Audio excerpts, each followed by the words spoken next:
2016 football season? Wow.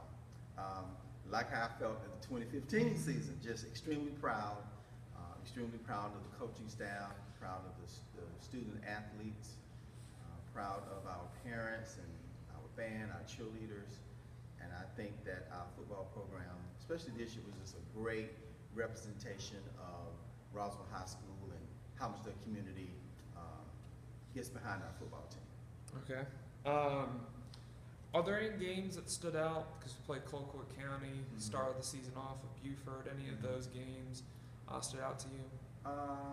I'm gonna say, well, several stood out for me. I think the Milton game stood out the most. There's always so much hype that goes along with a rival game like Milton, and I was a little surprised at how low the score was. But I'm pretty sure just as we were excited to play Milton, Milton was just as excited to play us. And I think we got a great contest, and I think it was an early test for the football team. And also, I think the North Cobb playoff game was exceptionally well. I was in North Carolina at the time, so I looked at it online.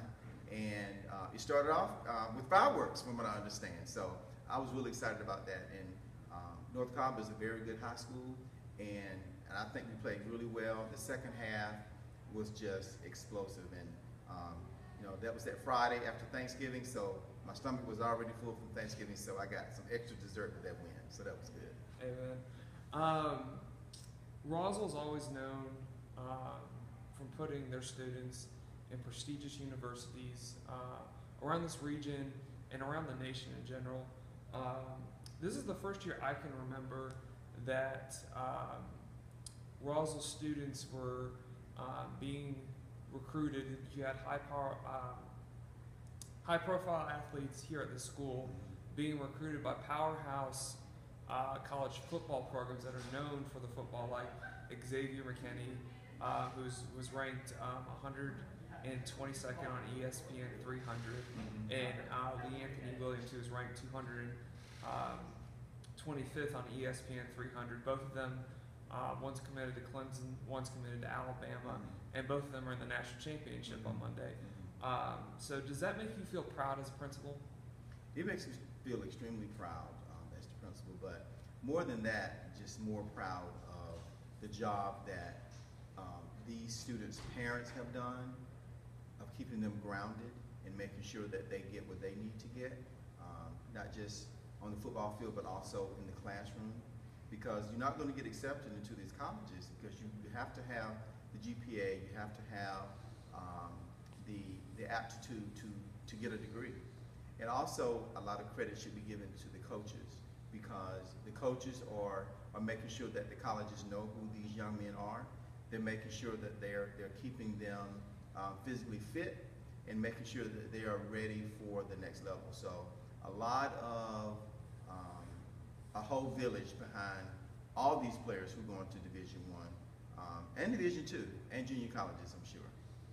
Dang it, you stole my follow-up question, because I was going to ask you, how do you feel Coach Ford, and do you feel that says a lot about Coach Ford and his staff? Yeah, I don't even have words to say. I jokingly, but not really jokingly, said that when Coach Ford became the head coach, that if we don't win a single game, I would still have Coach Ford as the coach, because how he approaches this whole, it's a ministry, I see it, that he knows that he can shape the future of these young men. He takes it very seriously. How he approached the coaching staff that surrounds him, he was very methodical in how he selected them, and working with the athletic director, Mr. Cohen, I'm happy that I was a part of that, that if there's anything that I could do to make this path easier for Coach Ford and his staff, then I wanted to be sure that I did that. And whether it's selection of his assistant coaches or making sure that things go well for him, I was very proud, and they should be very proud as well. How do you feel about student athletes transferring here? Like you had the quarterback Malik Willis transfer here. You also had a wide receiver Corey Reed, because since they didn't want to play their senior year at the school that they were at, that they could have chose any school to play at in the metro area, but they chose to play here. I always think that's a good thing.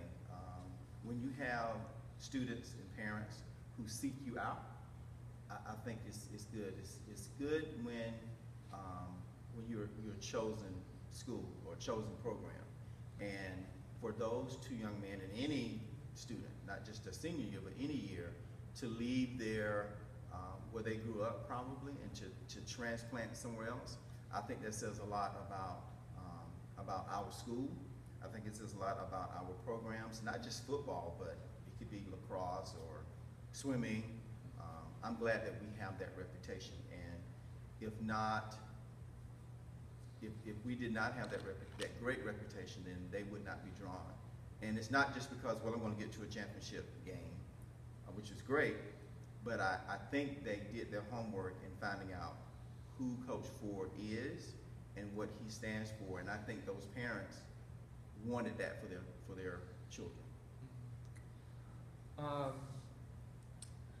Since this past year, it seemed like every football game was sold out at Raymond Stadium. What's a message that you want to say to the fan base and the student body in general that showed up to majority of those games? Wow. Well, I was at every home game except for that one playoff game at North Cobb. I think it says a lot for our community. And at one point we had a theme: one school, one team, one Roswell, and we know that Centennial is also a part of Roswell. But Roswell High School was first. I think probably 70 years old now, because we celebrated our 65th year being in existence, my second year here. So I'm pretty sure we're over 70 years old now. And for a historical school such as Roswell to continue in multiple generations to put out quality football teams every year, I think it says a lot. I think our fans expect that. I think our student body expects our football team to do well, and I think it's the norm. I know for me it's the norm. Way after I leave here, maybe when I get in my 60s and my 70s, I'm going to expect that our teams continue to do well and continue to put Roswell High School on the map. And again, not just on the football field or the basketball court, but also academically. Our teachers demand the best from our students and also our student athletes. So our fans love it. It speaks a lot to, and we have in our stands not just current students and not just current parents, but we have alumni who come game after game after game who are so proud of their alma mater, they want to continue to support it. What's a message that you want to say to the seniors on the team? The message I want to say to the seniors is, whether you are going to a junior college or whether you're going to a Division I, II, not sure there's a Division III college, but whatever division you're going to, the first thing you need to know is that football is not, football has helped you get to where you are. And hopefully in 4 years or 3 years or 5 years, that you're going to have a degree in your hand. And you need to remember that there is life after football. If there's an injury, or when you graduate, if you don't make it to the next level, what cannot be taken away from you is your degree. So whatever you pursue your degree in or your major, you need to make sure you get that grounded first. You can't just go play football and think that's just going to be it. And I'm pretty sure all the coaches will tell you that. Nick Saban, Sweeney, they will tell you that that degree is first. So I know for a fact that our quarterback from Clemson, who's also a church member of mine, he's going to get a degree, and his mother is proud of him. Our whole church family is proud of Deshaun Watson, and I'm sure he'll make it to the next level. But that degree is the first thing. Hopefully, that is going to be a big treasure for him. All right, thank you, Mr. Huff.